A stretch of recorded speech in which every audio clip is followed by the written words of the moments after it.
مالك يوم الدين إياك نعبد وإياك نستعين وصل اللهم على حبيبك ونبيك وسيد خلقك وخاتم رسلك محمد وآله الطيبين الطاهرين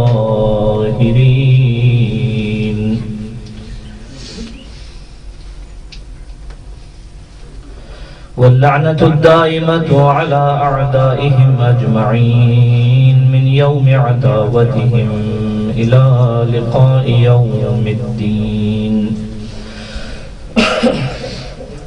يا أيها العزيز مسنا وأهلنا الضر وجئنا ببضاعة مزجاة فأوف لنا الكيل وتصدق علينا إن الله يجزي المتصدقين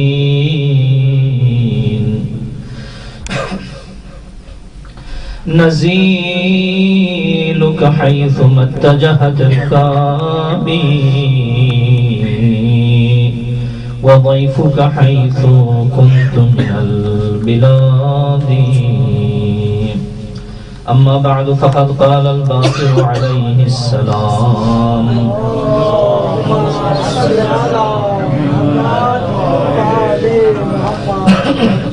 أربع من كن فيه من المؤمنين أسكنه الله في أعلى عليين في غرف فوق غرف في محل الشرف كل الشرف من آوى اليتيم ونظر له وفكأن له أبا ومن رحم الضعيف وأعانه وكفاه ومن أنفق على والديه وأرفق بهما وبرهما ولم يحزنهما صلوات بر محمد وأهل بيت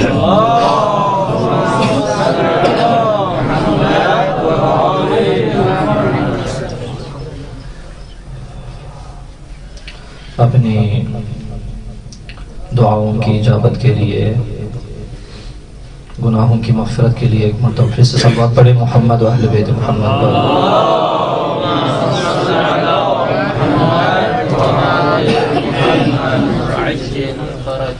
دنیا سے خالی ہاتھ نہ جائے قبر میں مرتضیٰ کی زیارت ہو حشر میں مصطفیٰ کی شفاعت ایک مرتبہ پھر سے بلند آواز میں صلوات پڑھیں محمد و اہل بیت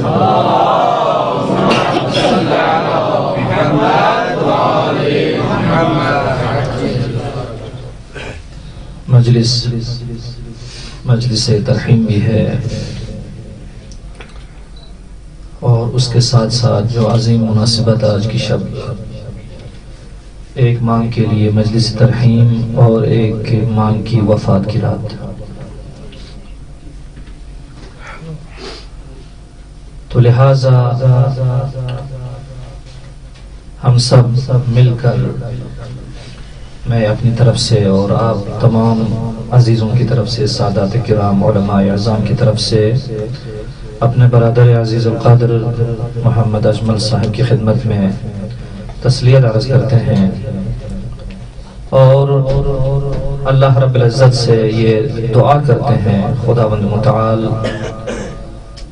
ان کی والدہ مرحومہ کو محمد و اہل البیت محمد کے ساتھ محشور فرمائے اور ان کے صغیر اور کبیر گناہوں سے درگزر فرمائے اور ان کی مغفرت کے ساتھ ساتھ ہم سب کے مرحومین جتنے بھی دنیا سے چلے گئے ہیں اللہ رب العزت سب کی مغفرت فرمائے اور مخصوصاً آج کی رات تمام مومنین کو یاد کرتے ہوئے خصوصاً روح مقدس بی بی عظیمہ حضرت ام البنین علیہ السلام کی روح کو نظر میں رکھتے ہوئے ایک مرتبہ سب مل کر ایک مرتبہ صلوات پڑھیں محمد و اہل بیت محمد پر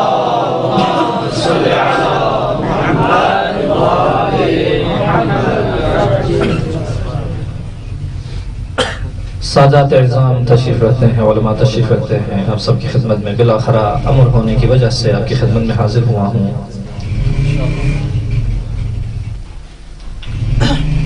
حضرت امام باقر علیہ السلام فرماتے ہیں، مرحوم شیخ توسی نے اپنے امالی میں اس حدیث کو لکھا ہے، اور مرحوم مجلسی نے بھی بہار کی جرتمین جلد میں اس حدیث کو نقل فرمایا ہے۔ منتہا میں تمام یعنی مطالب جو اس میں ہے عرض نہیں کروں گا، بس وہی جو مقصد ہے بیان کرنا اسی تک آ جاؤں گا۔ حضرت فرماتے ہیں، اربع من کن فیہ من المؤمنین، جہاں کہیں پر بھی اللہ رب العزت انعام دینا چاہتا ہے، اللہ رب العزت اکرام کرنا چاہتا ہے، وہاں پر ایک ایمان کی قید اللہ رب العزت کی ذات لگا دیتی ہے۔ یعنی میں نماز پڑھوں، روزے رکھوں، بالآخرہ خدمت کروں، خادم بنوں، جس طریقے سے بھی ہو، جب تک ایمان نہ ہو اس وقت تک اس کا کوئی عمل قابل قبول نہیں ہے۔ جس طریقے سے عرب نے آ کر حضور کی خدمت میں آ کر عرض کیا کہ ہم ایمان لے کے آئے ہیں، تو رسول سرور کونین نے کیا فرمایا؟ نہیں، تم ابھی اس ایمان کے درجے پہ نہیں پہنچے ہو، بل قولوا اسلمنا۔ بس عمل کی قبولیت، اس میں ایمان کا ہونا ضروری ہے۔ یہاں پر بھی مولا علیہ السلام فرماتے ہیں، من کن فیہم من المؤمنین، من اور اس کے بعد من بیانیہ کے ساتھ، من المؤمنین، جن مؤمنین میں یہ چار صفات پائی جاتی ہیں، فرمایا اسکنہ اللہ فی اعلی علیین، اللہ رب العزت اس کو بالا ترین درجہ عنایت کرتا ہے۔ کہاں پر؟ فی غرف فوق غرف، ایسے غرف، ایسے مکانات، ایسے مقامات جو بلند ترین ہے، فوق غرف، یعنی یقیناً اس کے نیچے بھی کوئی مکان، کوئی مقام موجود ہے۔ فی محل الشرف کل الشرف، ایسی شرافت کا مکان، شرافت کا مقام جو کل شرافت ہے۔ یعنی انسان اگر شرافت کے پیچھے ہے، وہ یہ چاہتا ہے وہ شریف بنے اس دنیا میں، اور قیامت میں بھی اس کی شرافت واضح ہو جائے، اللہ رب العزت اس کو شرف کا مکان عنایت کرے، تو یہ چیزیں ہمیں انجام دینا ہے۔ پہلی، من آول یتیم و نظر لہو، ایک مرتبہ دیکھیے نا، نظرہ سارے علماء تشریف رکھتے ہیں، جب بھی کوئی صیغہ اگر متعدی ہو جاتا ہے اس کے مختلف طریقے ہیں، کبھی لام کے ذریعے سے، اور کبھی الا کے ذریعے سے، کبھی با کے ذریعے سے، کبھی فی کے ذریعے سے۔ اب یہاں پر یہ نہیں کہا، حضرت امام محمد باقر علیہ السلام نے نہیں فرمایا من نظر، من آول یتیم و نظر الیہ، بلکہ یہاں پر کیا فرمایا؟ و نظر لہو۔ جس طریقے سے دنیا میں ہے کہ بھئی کسی پر نظر کرنا ہے، کسی کی طرف دیکھنا ہے، تو صرف چھڑا دیکھنا کافی نہیں ہے، بلکہ اس کے لیے دیکھنا، اس کی منفعت کو خیال میں رکھنا، اس کی منقصد کو خیال میں رکھنا، اس کی اچھائی اور برائی کو خیال میں رکھنا، اس کی تربیت کرنا۔ لہٰذا حضرت نے بھی یہاں پر نظرہ کے بعد لہو کا ذکر فرمایا۔ بہر صورت علماء ہے، زیادہ تفصیل میں نہیں جاؤں گا۔ وَنَظَرَ لَهُ وَفَكَأَنَّ لَهُ أَبَا، یعنی گویا کہ وہ اس کے لیے باپ بنا ہے۔ جس طریقے سے ایک باپ، ایک والد اپنے بچے کے لیے کیا نظر رکھتا ہے، کیا فکر رکھتا ہے، ایسے ہی ایک یتیم کی نسبت اس کا تفکر ہونا چاہیے، اس کا تعقل ہونا چاہیے۔ دوسری چیز، وَمَنْ رَحِمَ الضَّعِيفَ، ایک درماندہ، کمزور، ضعیف فرد پر رحم فرمائے، رحم کرے، وَأَعَانَهُ وَكَفَى، اور مدد کرے، صرف مدد کافی نہیں ہے، بلکہ وَکَفَاہ اس کے لیے آپ کافی ہو جائے. یعنی جس طریقے سے آپ زندگی کرتے ہیں اسی طریقے سے اس کی زندگی میں بھی مدد کریں. اور یہاں پر جو مورد موضوع ہے یہی ہے وَمَنْ أَنْفَقَ عَلَى وَالِدَيْهِ، اور جو انسان اپنے والدین پر انفاق کرے، ان کا خرچہ دے دے، ان کے ملبوسات، ان کے مشروبات، ان کے معقولات، ان کی ضروریات زندگی، ہر چیز کے بارے میں انفاق کرے، خرچ کرے. وَأَرْفَقَ بِهِمَا، یہ بہت ضروری ہے اس زمانے میں جہاں پر اکثر معاشروں میں عورتوں کی جب حکومت ہو جاتی ہے. آج یقیناً اللہ رب العزت ہمارے عزیز بالاخرہ ان کی زبان میں، ان کی آواز میں اور زیادہ اللہ رب العزت اثر دے. اور بہت اچھا شعر انہوں نے پڑھا کہ ایک ماں کے ساتھ انسان کو کیا کرنا چاہیے. کھانا دینا ہنر نہیں ہے، ملبوس دینا ہنر نہیں ہے، مکان دینا ہنر نہیں ہے. ہنر یہ ہے کہ انسان اپنی ماں کو جب کھانا دے رہے ہیں، اپنی ماں کو جب ملبوس دے رہا ہے، مکان دے رہا ہے، تو اس وقت تہ دل سے یہ سلسلہ ہو، محبت کے ساتھ. من نعمرہ ننکسہ فی الخلق، یہ قانون الہی ہے. جب جیسے جیسے عمر میں اضافہ ہوتا جاتا ہے تو اس عمر کے اضافے کے ساتھ ساتھ انسان کے وجود میں تھکن ہوتی ہے، شکن آتی ہے، کمزور ہو جاتا ہے. اور جیسے جیسے کمزور ہو جاتا ہے جسم، اس کے اعصاب پر اثر پڑتا ہے. جیسے اعصاب کمزور ہو جائے، ہم تو کہتے ہیں جو لوگ جب بڑھاپے میں وہ بچوں کی طرح ہو جاتا ہے، کیوں؟ اسی وجہ سے ہے. بچے کا اعصاب کمزور ہے، اسی طریقے سے بوڑھوں کا بھی اعصاب کمزور ہے. آپ طب میں بھی جائیں، بچہ جب دنیا میں آتا ہے، جب چھوٹا سا اپنے ہاتھ کو جب حرکت کرنے کی قدرت اس میں آ جاتی ہے تو چاہتا ہے آپ کے چہرے پر مارے، آپ کے سینے پر مارے. جیسے ہاتھ کا اشارہ کرتا ہے ہاتھ کہیں اور چلا جاتا ہے. یہی علت ہے کہ اس کو اپنے اعصاب پر کنٹرول نہیں ہے. جیسے جیسے وہ چلتا جاتا ہے اس کے عمر میں اضافہ ہوتا ہے، کامل ہوتا جاتا ہے. لیکن جب کمال کے اس درجے پر جب وہ پہنچے تو اس اللہ رب العزت کے لیے زوال نہیں ہے، لیکن بقیہ سب کے لیے زوال ہے.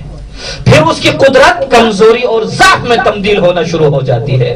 لہٰذا جب ماں اس 50 سال کی عمر سے گزر جائے، 60 سال کی عمر سے گزر جائے، 70 سال کی عمر سے گزر جائے، پھر اس میں کمزوری آنا شروع ہو جاتی ہے. لہٰذا اگر وہ آپ کے چہرے پر اس کو تھکن اگر نظر آئے تو اس کا دل آخرہ سکون میں نہیں ہوتا، اطمینان میں نہیں ہوتا ہے. لہٰذا جناب امام محمد باقر علیہ السلام نے یہاں پر لیکن نفسیات کے بارے میں، جس طریقے سے اقتصادیات، مادیات کے بارے میں حضرت نے بیان فرمایا، نفسیات کو بھی بیان فرمایا. حضرت نے فرمایا انفقا علی والدیہ، اپنے والدین پر انفاق کرنا، ان پر خرچ کرنا. ساتھ ساتھ ایک بہترین سائیکولوجسٹ جو امام ہیں اور ان کے بارے میں تاریخ میں پتہ نہیں کیا کیا باتیں لکھی ہوئی ہے، حضرت نے فرمایا اسی کے ساتھ وَأَرْفَقَ بِهِمَا، ان کے ساتھ رفاقت اور مدارات اور نرمی اور پیار اور محبت سے پیش آئے. ایک گلاس اگر اپنی ضعیف ماں کو پیش کرنا چاہو، اپنے ضعیف والد کو اگر پیش کرنا چاہو، اس گلاس سے وہ سیراب نہیں ہوگا. ایک پلیٹ کھانا دینے سے وہ اس کی بھوک نہیں مٹے گی، بلکہ اس کے لیے محبت کی ضرورت ہے. جو اس دور میں شیطان ہر طریقے سے اپنا حربہ چلاتا ہے، وہ کسی بھی شکل میں عشق کی شکل میں، محبت کی شکل میں، عامریت کی شکل میں وہ آ کر شوہر کو برگلاتی ہے. یہ نوع بیان کر رہا ہوں، نہ شخص بیان کر رہا ہوں. یہاں پر آپ دیکھ رہے ہیں دادگاہوں میں یہ سلسلہ ہے، گھروں میں یہ سلسلہ ہے. تو اس معاشرے میں ایک ماں کو راضی کرنا کتنا سخت ہے انسان کے لیے. لہذا اگر انسان کے پاس بینش ہو، انسان کے پاس اگر شعور ہو، اگر وہ جو خداوند عالمین کی طرف سے عطا شدہ وہ علم اگر اس کے پاس موجود ہو تو وہ اس کو بھی چلائے، وہ اس کو بھی چلائے. کیوں؟ وہ اس وجہ سے حقیقت میں یہ ایک آپ کی خدمت میں عرض کرتا چلوں، وہ یہ ہے یہاں پر ایک بیٹا ہے، ایک نقطہ ہے جس پر 2 نقاط کا حملہ ہے. اب ماں کو چھوڑیں، میں حدیث پڑھ رہا تھا، میں حیران ہو کے رہ گیا کہ حدیث یوں بیان کرتا ہے خداوند متعال حدیث قدسیہ میں. اب تحقیق کرنا آپ کا کام ہے. میں صرف عرض کروں گا، اللہ رب العزت فرماتا ہے کہ اگر تو مجھے چھوڑ کر ماں کی خدمت کرنے لگ جاؤ تو میں تیری نجات کا سامان مہیا کروں گا، لیکن اپنی ماں کو چھوڑ کر اگر میری طرف آ جاؤ میں تجھے کبھی بھی نہیں بخشوں گا.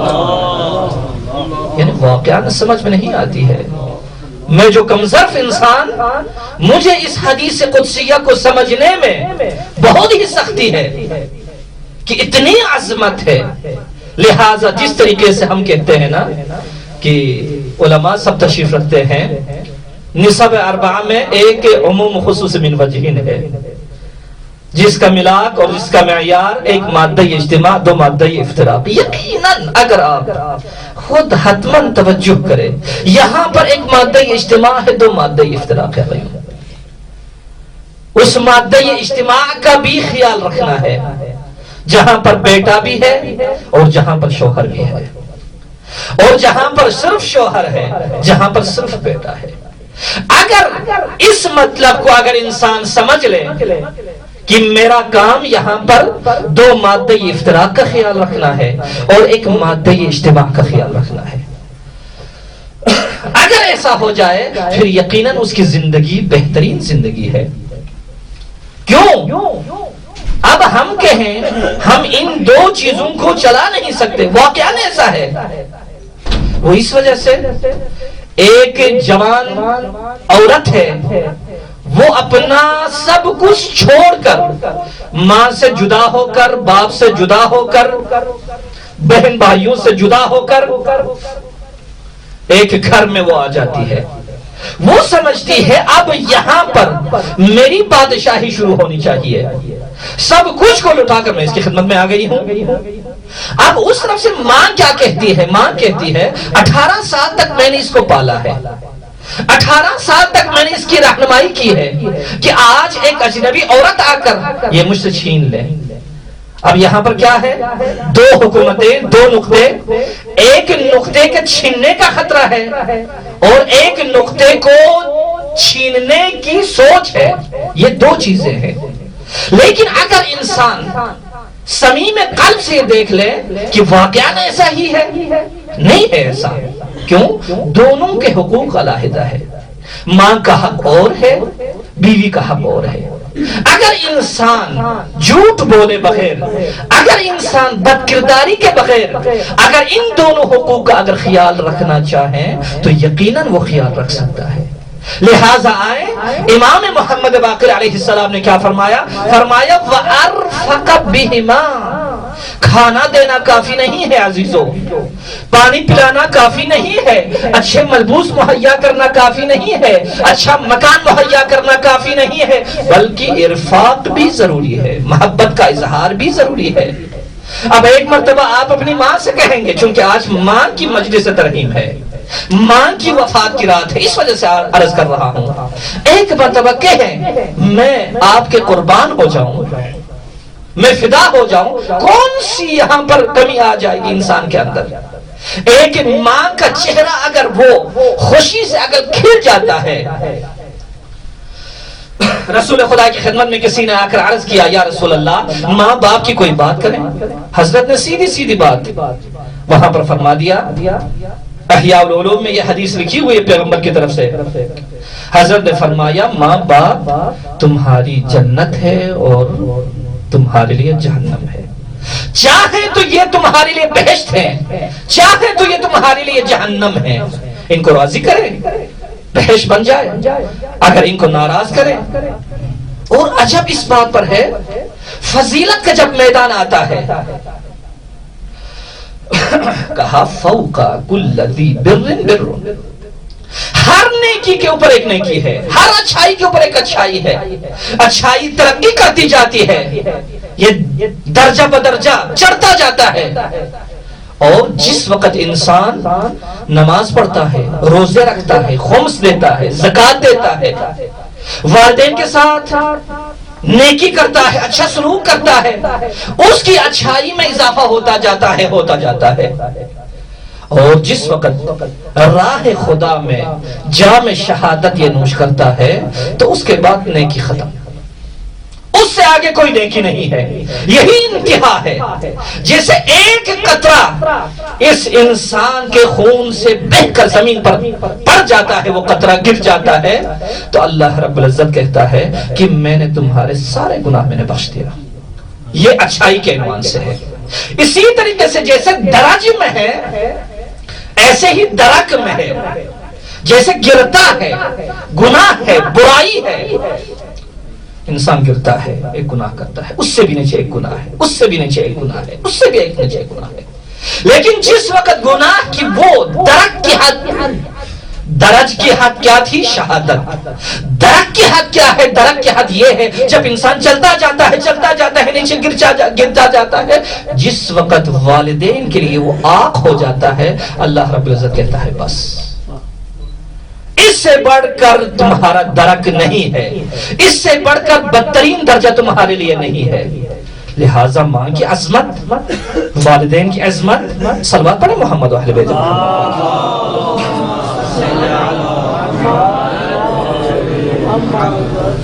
وبرہما، ان کے ساتھ نیکی کرنا، رفاقت، محبت، عشق کا اظہار اور نیکی ان کے ساتھ کرنا. ولم یحزنہما ولم یحزنہما، آپ کا اپنے اختیار.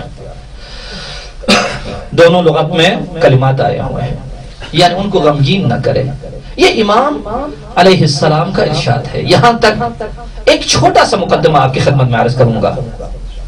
دیکھیے، احسان کرنا، نیکی کرنا، اچھائی کرنا، اس کے لیے دین کی ضرورت نہیں ہے، اس کے لیے مکتب اور فرقے کی ضرورت نہیں ہے، اس کے لیے رشتہ داری کی ضرورت نہیں ہے.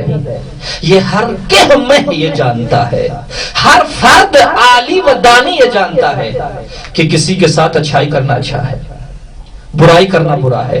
ایک برا بھی یہ جانتا ہے، ایک اچھا بھی یہ جانتا ہے. اور اس کے بعد آ جائے اسلام میں.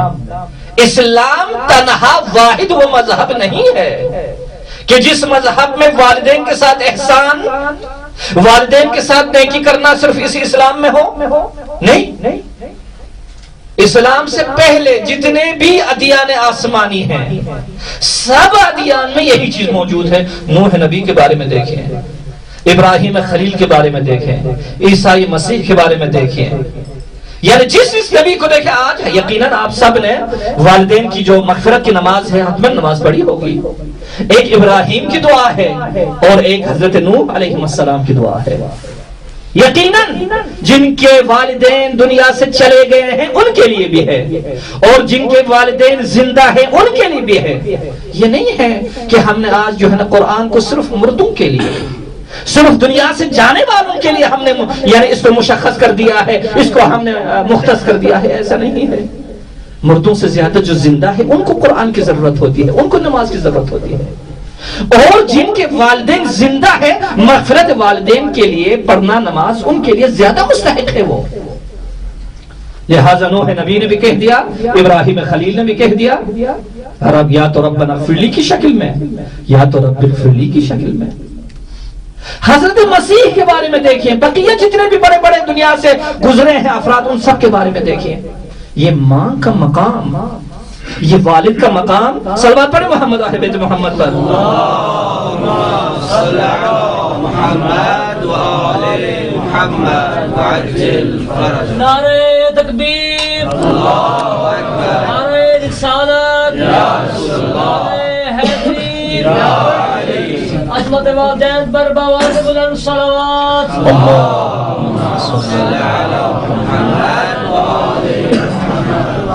معمولاً ہم خشک جب باتیں کرتے ہیں آپ کو تھکاوٹ ہوگی. صلوات پڑھیں محمد آل بیت محمد.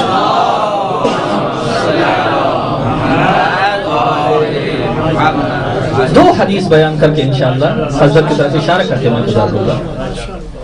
ایک والد کا حق اور ایک والدہ کا حق. والد کا حق وہی آپ رسالہ حقوق امام سجاد صلوات اللہ وسلم علیہ مطالعہ کریں تو حتماً یہیں پر موجود ہے. وَأَمَّا حَقُّ أَبِيكَ حضرت فرماتے ہیں کہ آپ کے والد کا حق کیا ہے. کہتے ہیں فَأَن تَعْلَمَ أَنَّهُ أَصْلُكَ. والد کا حق جاننے کے لیے ہے کہ تم شاخ ہو. والد تمہاری جڑ ہے. اگر یہ جڑ کاٹ دی جائے پھر شاخ کی تو کوئی حیثیت نہیں ہے, کوئی حیثیت نہیں ہے. وَأَنَّهُ لَوْلَاهُ لَمْ تَكُنْ. یہ ہم طلبہ سب ہے, کانا کی دو قسمیں ہیں, کانا ناقصہ ہے اور کانا تامہ ہے. یہاں پر تامہ کی مثال ہے. فرماتے ہیں وَأَنَّهُ لَوْلَا, اگر تمہارا باپ نہ ہوتا تو لم تکن, تیرا وجود بھی نہ ہوتا. اس کے بعد کہے آج جوان ہو گئے ہیں, آج طالب علم بن گئے ہیں, منبر پہ چلے گئے ہیں, مستمع ہیں, کتاب پڑھتے ہیں, استاد ہیں, علماء ہیں.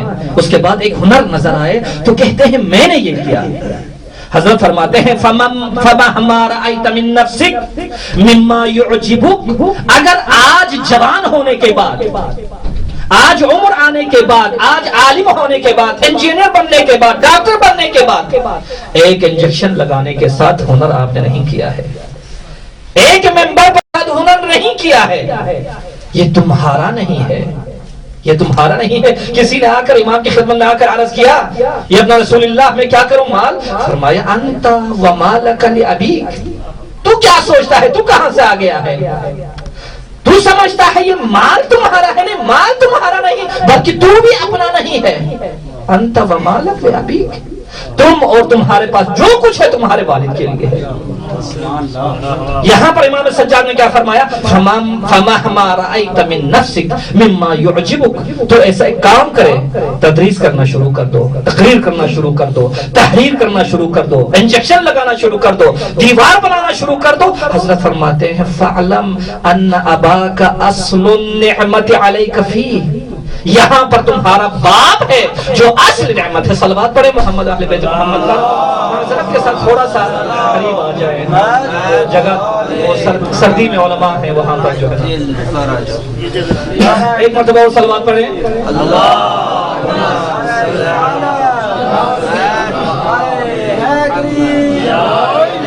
محمد والے محمد صلوات.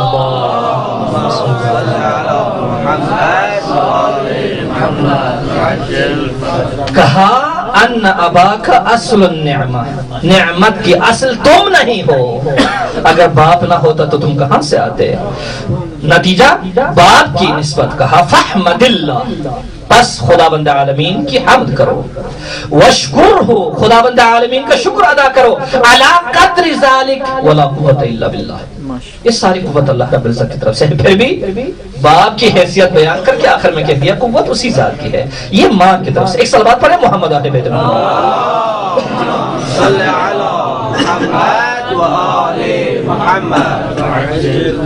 بہرحال حدیث کا کچھ جو ہے نا, ایک حدیث بیان کروں گا آپ کی خدمت میں.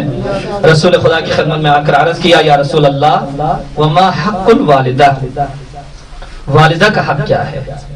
حضرت نے فرمایا فقال ہیہات ہیہات ہیہات. ہیہات کہاں پر بیان کرتے ہیں, یہ بہت بعید بات ہے. میں کوئی ایک رسول سرور کونین جو فخر کونین ہے وہ فرماتے ہیں ہیہات ہیہات. کیا بیان کروں, کون سا حق بیان کروں ماں کا, کون سی انتہا بیان کروں ماں کے حقوق کی, کوئی انتہا نہیں ہے. حضرت فرماتے ہیں لو انہ عدد رمل عالج وقطر المطر ایام الدنیا.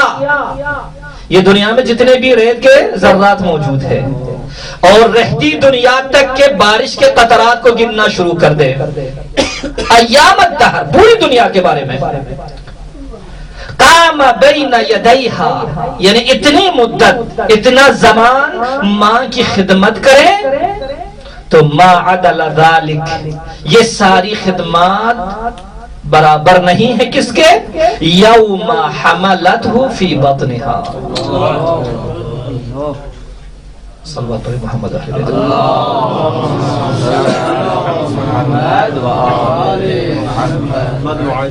سلام ہو ان ماؤں پر جنہوں نے اولاد کی تربیت کی، اولاد کو علماء بنا دیا، اولاد کو عالم بنا دیا، مومن بنا دیا. سلام ہو اس دودھ پر جس دودھ کو پلاتے ہوئے علی کا نام لیا، جس دودھ کو پلاتے ہوئے رسول کا نام لیا. جب بچے کی انگلی جب پکڑنے لگی تو اس وقت علی علی کہتے ہوئے، حسن حسین کہتے ہوئے بچے کو چلانا سکھا دیا. جب اتنی عظمت ہے ماں کی، اتنی تربیت ہے، تو عباس جیسے جوان کی تربیت ہو جاتی ہے. ام البنین، کتنی معرفت ہے اس بی بی کی. آج چونکہ مجلس ترحیم ان کی والدہ گرامی، لیکن ساتھ ساتھ بی بی ام البنین کی وفات کی رات، یا 70 ہجری میں یا 64 ہجری میں، بالآخر تاریخ میں اختلاف ہے، لیکن آج کی رات ہے. تربیت کس طریقے سے؟ ولایت کو ایک ایک گھونٹ پانی کے قطرے کے ساتھ پلانے کے ساتھ ولایت کو پلا دیا. لہذا ہم اس تربیت شدہ بیٹے جس کا نام عباس ہے، یہ تربیت دینے والی ماں جس کا نام فاطمہ ہے، کتنی عظمت ہے اس فاطمہ کی. جب گھر میں علی علیہ السلام کے دولت سرا پر جب یہ آ جاتی ہے تو اس وقت امیر المؤمنین سے عرض کرتی ہے، یا امیر المؤمنین یا علی ابن ابی طالب، کاش اگر آپ میرا نام بدل کر دو، کتنا اچھا ہے.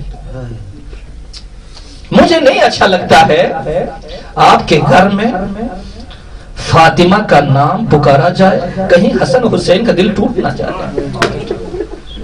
اچھا اتفاق ہے. کتنی تربیت ہے، کتنی محبت ہے. ان ماؤں پر سلام. بعید نہیں ہے، بعید نہیں ہے وہ ماں جس نے عباس کی تربیت کی ہو، اور کربلا میں جا کر جب عاشور کی رات یہ ملعون شمر رحمت اللہ علیہ یہ خیام حسینی کی طرف آ جاتے ہیں اپنے لشکر کے ساتھ، اور کہا عباس میں آپ کے لیے نہیں، ابھی ایک منٹ آسف، ایک منٹ ابھی نہیں، میں آپ کے لیے امان لے کے آیا ہوں. وہ تربیت کا نتیجہ ایک ماں نے تاریخ کربلا کے بعد ایک جواب دے دیا، ایک جواب، اور کربلا میں تاریخ رقم کرتے ہوئے عباس نے ایک جواب. دونوں ایک جیسا ہے، یعنی دونوں میں یہی ہے کہ فدا ہو جائیں امام پر، قربان ہو جائیں امام پر. یعنی امامت کو پلایا، امامت کو کھلایا اور عباس کو بنایا. اور کہا، حضرت نے جواب دیا، تبن لک ولی امانک، ملعون تجھ پر بھی افسوس ہو اور تیرے امان کو بھی میں تھوکتا ہوں. یعنی میں امان میں ہوں اور فرزند رسول کو امان نہیں ہے، میرے بھائی حسین کو امان نہیں ہے. یہ ایک جملہ ہے. اور دوسرا جملہ، جب یہ لٹا ہوا قافلہ مدینہ میں پہنچا تو اس وقت سب لوگ آئے دیکھنے کے لیے.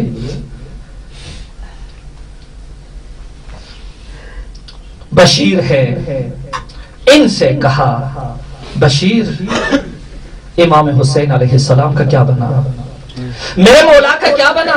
تو اس وقت بشیر نے کیا جواب دیا؟ بشیر نے جواب دیا، بی بی آپ کے بچے شہید ہو گئے، بی بی آپ کے بچے شہید ہو گئے. دیکھیں نا معرفت امام کی معرفت اس بی بی میں کس حد تک ہے. حضرت فرماتی ہے، بشیر کیا بات ہے، میں اپنے مولا کا پوچھ رہی ہوں اور تم میرے بچوں کا بتا رہے ہو. بشیر میرے بچوں کا نہیں، میرے مولا کا. اور کہا، اس آسمان نیلگن کے نیچے میرے بیٹے تو کیا کچھ بھی نہیں ہے، اس آسمان نیلگن کے نیچے جو کچھ بھی ہو میرے مولا حسین پر قربان ہو جائے.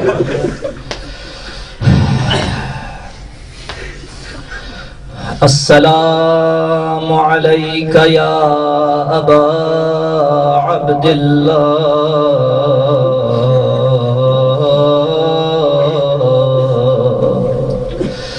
وعلى الأرواح التي حلت بفنائك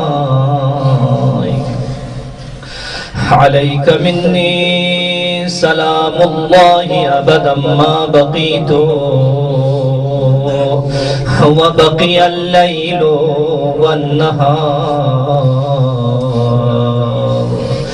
ولا جعله الله آخر العهد مني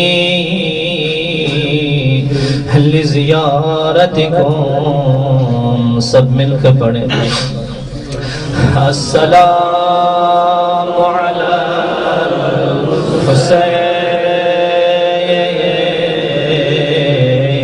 الحسين وعلى علي بن الحسين وعلى أولاد الحسين وعلى أصحاب الحسين ہمارا سلام ہو اس مظلوم حسین پر جب عرض کربلا پر آخرین سلام کرنے کے لیے زینب کلثوم کی خدمت میں آئے فرمایا یا زینب یا ام کلثوم یا رباب و یا رقیہ و یا سکینہ علیکن من السلام ایک وقت اس مظلوم پر ایسا آیا ذوالجناح کو لگام لگا کر لے کے آنے والا کوئی نہیں زینب کبریٰ ذوالجناح کی لگام پکڑ کر بھیا کی خدمت میں آئی لیکن ایک وقت اس مظلوم کے پاس بھیا عباس زندہ تھے بیٹے اکبر زندہ تھے لیکن آج ہم مدینے کی طرف رخ کر کر بی بی ام البنین سے التجا کرتے ہیں بی بی آج ہم سب مل کر یہاں پر آپ کو آپ کے عباس کا پرسہ دیتے ہیں